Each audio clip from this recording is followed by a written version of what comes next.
Hello everyone, this is Shweta Sharma and you're most welcome in Extreme Biology classes. So today's topic is mechanism of photosynthesis.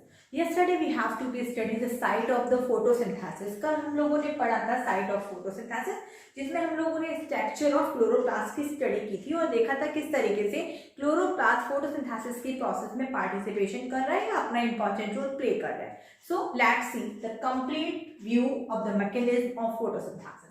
So let's see number 1 point. The mesophyll cells in a leaf are the main center of the photosynthesis. यहाँ पर हम लोग बात कर रहे हैं कि जो mesophyll cells हैं वो क्या बोली जा रही है, centre of the photosynthesis.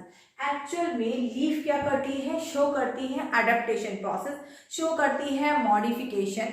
Leaf जितनी ज्यादा मॉडिफाइड होगी उतनी ही ज्यादा लाइट को क्या करेगी, एब्सॉर्ब करेगी. क्यों? क्योंकि उसमें क्या प्रेजेंट होता है, क्लोरोप्लास्ट, एंड क्लोरोप्लास्ट के इंटरनल प्रेजेंट होता है क्लोरोफिल मॉलिक्यूल. मैंने आपको बताया था जो क्लोरोफिल है वो कैपेबल होता है लाइट को या लाइट एनर्जी को ट्रैप करने के लिए और देन उसको किसमें कन्वर्ट करता है, केमिकल एनर्जी में. फाइनली वो अपने फूड प्रिपेयर करता है in the form of the glucose and release करता है लाइफ सपोर्टिंग गैस जिसको हम लोग बोलते हैं ऑक्सीजन. ठीक है, तो लेट्स सी कि यहाँ पर जो अडेप्टेशन है लीफ के वो कौन कौन से हो जाएंगे. नंबर वन कंडीशन अगर हम लोग बात करें लीफ के एडेप्टेशन की तो लीफ कैसी है, द ब्रॉड है. सपोज मैं यहाँ एक लीफ बना ली हूँ,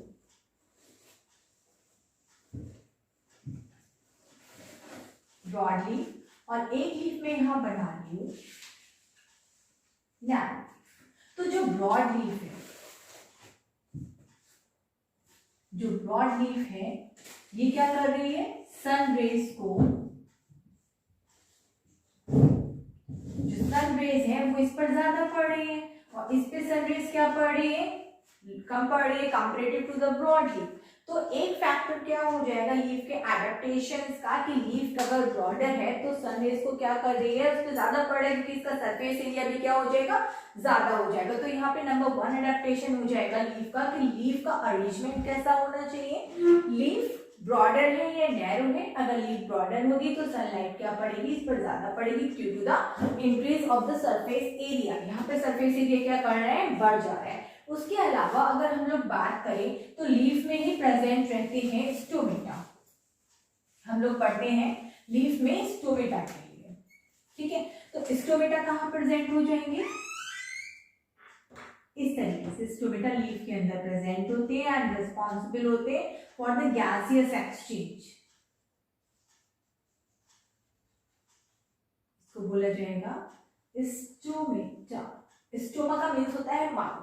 दैट मीन्स ये क्या करते हैं, ओपन होते हैं, क्लोजर होते हैं. यहाँ पर जो मेन फंक्शन कर रहे हैं गैसेस एक्सचेंज का मेन फंक्शन कर रहे हैं और गैसेस एक्सचेंज होती है ऑक्सीजन एंड कार्बन डाइऑक्साइड. यहाँ पर टू गैसेस में इंपॉर्टेंट रोल प्ले कर रहे हैं. तो लीफ का मॉडिफिकेशन एक यहाँ ये भी आ जाएगा. इसके अलावा लीफ में प्रेजेंट होती है मिडफ्रेम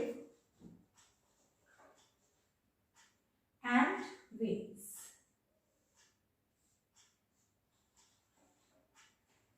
मिडफ्रेम एंड वेन्स क्या कर रही है, इस लीफ के स्ट्रक्चर को सपोर्ट कर रही है. ठीक है, इसके अलावा जो लीफ है वो फोटोसिंथेसिस की प्रोसेस में ग्लूकोज को फॉर्म कर रही है. ये ग्लूकोज क्या है, फूड की फॉर्म है और ये क्या करेगा, ट्रांसपोर्टेशन करेगा. तो ट्रांसपोर्टेशन की जो प्रोसेस है वो कंप्लीट होगी due to the presence of the veins. ये वेन्स क्या कर रही है, ट्रांसपोर्टेशन का फंक्शन परफॉर्म कर रही है. तो लीफ के एडेप्टेशन में हम लोग बात करते हैं कि जो लीफ होती है इसमें जो मेसोफिल सेल्स होती है वो क्या बोली जाती है, सेंटर ऑफ फोटोसिंथेसिस. तो मेसोफिल सेल्स अगर सपोज मैं इसका यहाँ से एक स्ट्रक्चर कट करके देखती हूँ तो इसके स्ट्रक्चर मुझे दिखाई देगी अपर रीजन में एपिडर्मिस लेयर. इसको बोलेंगे एपिडर्मिस एंड देन इसके नीचे अरेंज रहेंगे क्लोरोप्लास्ट.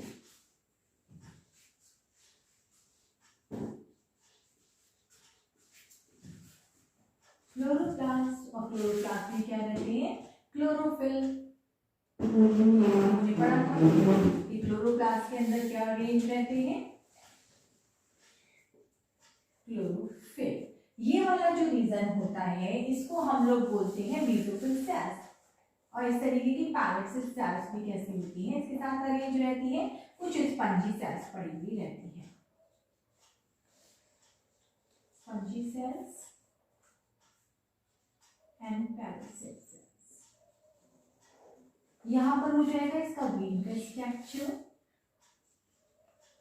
जो कंप्लीट यहाँ पर वेन बन रही है। तो यहाँ पर इनके कंडीशंस हम देखें तो ये वाली सेल्स क्या बोली जा रही है, मेसोफिल सेल्स।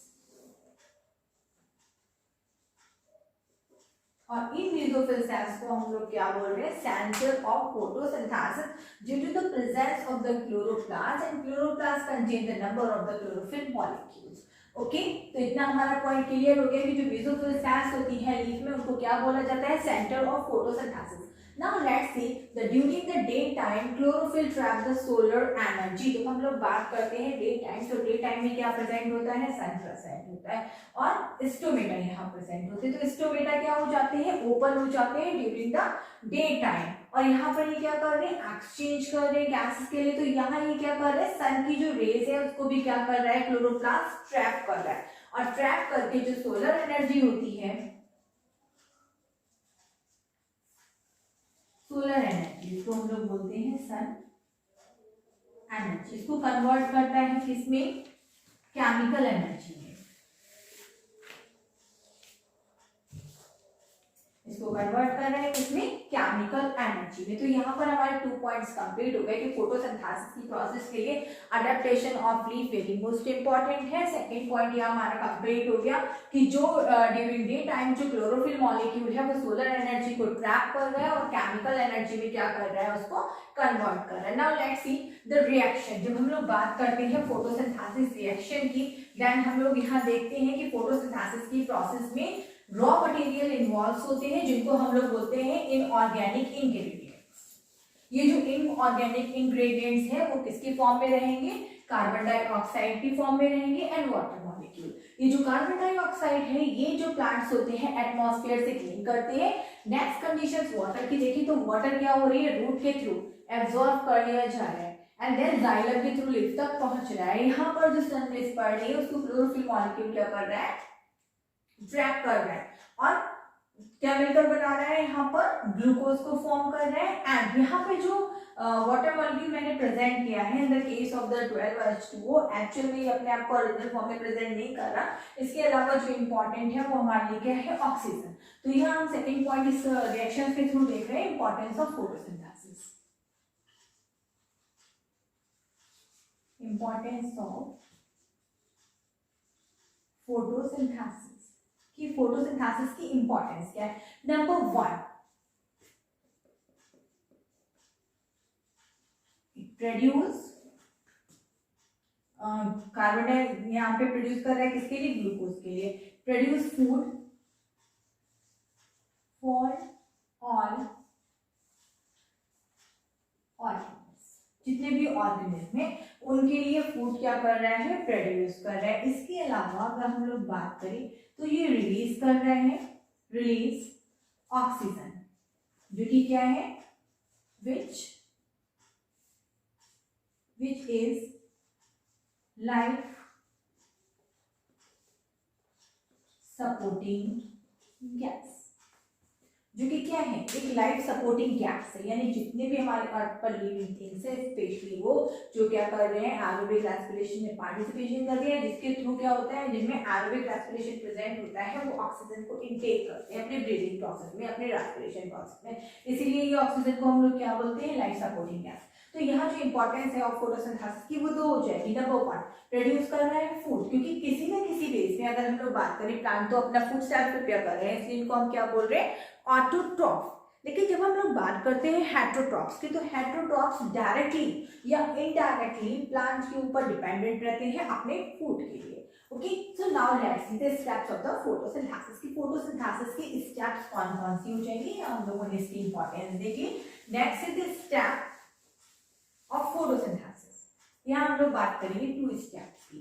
एक्चुअल में जो फोटोसिंथेसिस की प्रोसेस है, यानी ये जो प्रोसेस है कंप्लीटली, ये अपने आप में बहुत सारे वेरियस स्टेप्स में डिवाइडेड रहती है, जिसमें 2 इंपॉर्टेंट इसके मोड होते हैं। एक बोलेंगे हम लोग लाइट रिएक्शन, दूसरी बोलेंगे dark reaction. So discuss firstly about the light reaction. जो लाइट रिएक्शन है, light reaction also known as light reaction, also known as, इसको बोला जाता है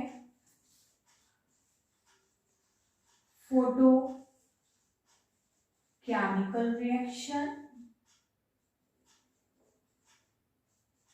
हिल रिएक्शन, ये साइंटिस्ट थे, साइंटिस्ट हिल, जिन्होंने क्या किया था, इस प्रोसेस की डिस्कवरी की, जिन्होंने बताया था किस तरीके से लाइट रिएक्शंस हो रही हैं।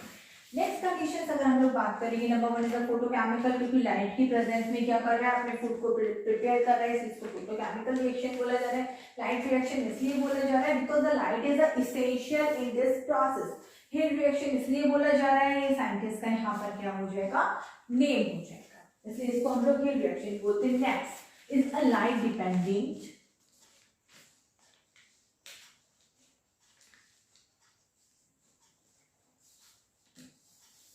ये रिएक्शन लाइट की प्रेजेंस में हो रही है, hence is known as a light dependent reaction, इसलिए इसको हम लोग लाइट डिपेंडेंट रिएक्शन भी बोल रहे हैं। Now let's see the steps involved in a light reaction. Light reaction में कौन कौन से स्टेप्स इन्वॉल्व होते हैं। Number 1 excitation of the chlorophyll.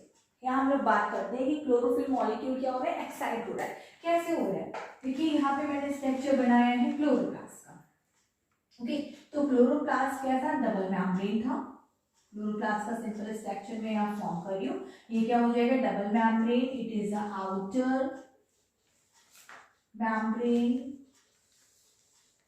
Inner membrane, और इसमें क्या प्रेजेंट हो जाएंगे, फॉलोइंग स्ट्रक्चर प्रेजेंट थी जिसमें हम लोग बात करें। तो यहाँ मैं इस तरीके के सीक्वेंस बना रही हूँ जो इंडिकेशंस कर रहा है किसके लिए, कॉइन लाइक स्ट्रक्चर के इस तरीके के अरेंजमेंट के लिए, और क्या बताएगा, ये क्या है, थाइलिक्वाइड।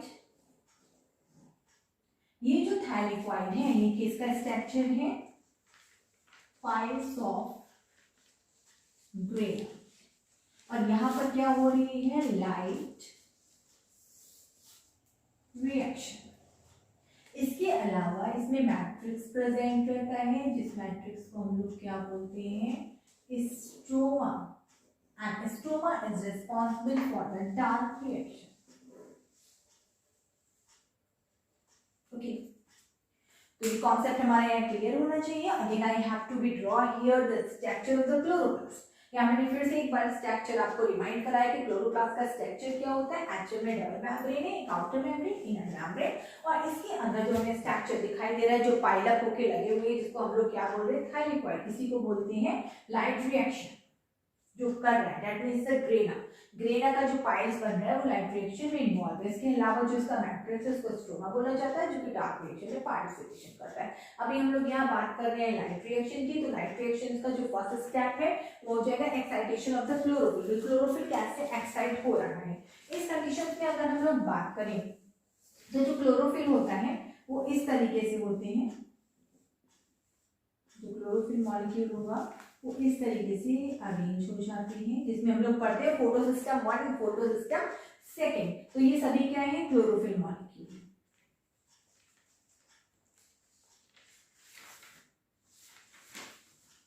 ये क्या हुई, सनरेज पड़ रही है इसके ऊपर, तो सनरेज यहाँ से आई, यहाँ गई, यहाँ से यहाँ पहुंच गई। ओके, तो यहाँ पर क्या हो जाएगा, जो क्लोरोफिल है वो क्या हो जाएगा, एक्साइट हो जाएगा। तो number 1 condition is the excitation of the chlorophyll. ये एक्चुअली में हुआ क्या, ये जो सनरेज थी, सनलाइट को इस क्लोरोफिल ने ट्रैप किया और फाइनली कहाँ पहुंचा दिया, द सेंटर रीजन पहुंचा दिया। यहाँ क्या होते हैं, फोटो सिस्टम प्रेजेंट होते हैं। The case of the light reaction 2 photo system involve हो जाएंगे, photo system 1 and photo system 2। Okay, तो यहाँ पर जो क्लोरोफिल मॉलिक्यूल है उसको ये क्या कर रही है, सनलाइट पड़ते ही क्लोरोफिल क्या हो जाएगा, एक्साइट हो जाएगा। अब क्लोरोफिल जब एक्साइट हो जाएगा तो सेकंड कंडीशन आ जाएगी photolysis of water. Photolysis of water क्या हो सकता है, H2O molecule, that means water molecule है। तो जब ये क्लोरोफिल एक्साइट हो जाएंगे तो जो वाटर मॉलिक्यूल है ये ब्रेक कर जाएगा हाइड्रोजन आयन में एंड हाइड्रोक्सिल आयन में, hydrogen and hydroxyl. Okay, now let's see the production of the molecular oxygen. जो यहाँ पर वाटर मॉलिक्यूल है ये क्या कर रहा है, यही ऑक्सीजन को प्रोड्यूस कर रहा है। यानी वाटर, सम टाइम क्वेश्चन पूछा जाता है बच्चों से कंफ्यूज करने के लिए कि एक्चुअल में जो ऑक्सीजन है उसमें कौन इन्वॉल्व है, कौन ऑक्सीजन को प्रोड्यूस कर रहा है, कार्बन डाइऑक्साइड या वाटर। बच्चे इस चीज में कंफ्यूज हो जाते हैं क्योंकि दोनों में ही ऑक्सीजन इन्वॉल्व है। एक्चुअल में जो कार्बन डाइऑक्साइड होता है वो ग्लूकोज के सिंथेसिस में इंपॉर्टेंट रोल प्ले करता है, जबकि जो वाटर मॉलिक्यूल होता है वो ऑक्सीजन को रिलीज करने में, यानी ऑक्सीजन को बनाने में क्या करता है या ऑक्सीजन को प्रोड्यूस करने में हेल्प करता है। Now let's see the photophosphorylation, it is very most important process. Photophosphorylation, photo का मींस क्या हो गया, लाइट। फोटो का मींस हो गया लाइट, और लाइट कौन सी होती है, सनलाइट। ठीक है, फोटो का मींस यहां पर हो रहा है सनलाइट। फॉस्फोराइलेशन,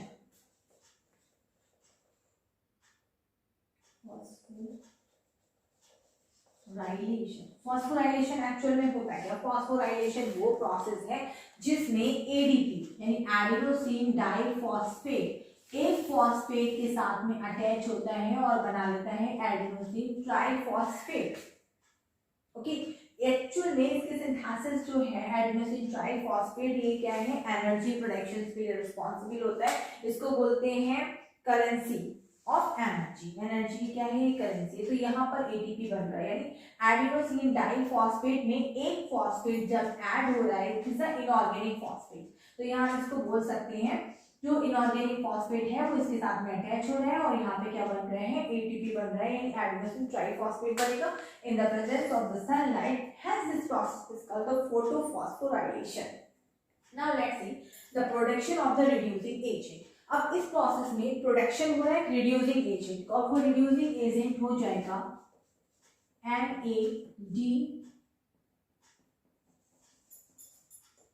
वो हो जाएगा NADP। ठीक है, क्योंकि जो फोटोलाइसिस हुई थी यहाँ पर ये जो हाइड्रोजन है वो इसको गेन कर लेगा और बना लेगा H, तो बन गया NADPH और ATP। तो इस प्रोसेस का यानी एंड प्रोडक्ट जो बनेगी and product of night reaction, वो कंडीशंस हमारी यहाँ पर आ रही है। जो बन रहे हैं वो है ATP, NADPH2 एंड यहाँ पे रिलीज करेगा ऑक्सीजन बाय प्रोडक्ट, और इन दोनों का यूज होगा किसमें, डार्क रिएक्शन। ओके, जो ATP बना है यानी adenosine triphosphate and ATP nicotinamide adenine diphosphate hydrogen. तो जो ये यहाँ पे प्रेजेंट है निकोटिनामाइड, ये क्या कर रहा है, ये और जो ATP यहाँ पर बना हुआ है ये दोनों का ही यूज किसमें होगा, यूज इन डार्क रिएक्शन। तो ये तो हो गया इसके and product of the light reaction. एक बार फिर से आपको यहाँ बता देती हूँ, लाइट रिएक्शन में इन्वॉल्व हो जाएगा excitation of the chlorophyll, photolysis of the water, production of the molecular oxygen, photophosphorylation, production of a reducing agent. Okay, see you tomorrow. Thank you. Have a nice day.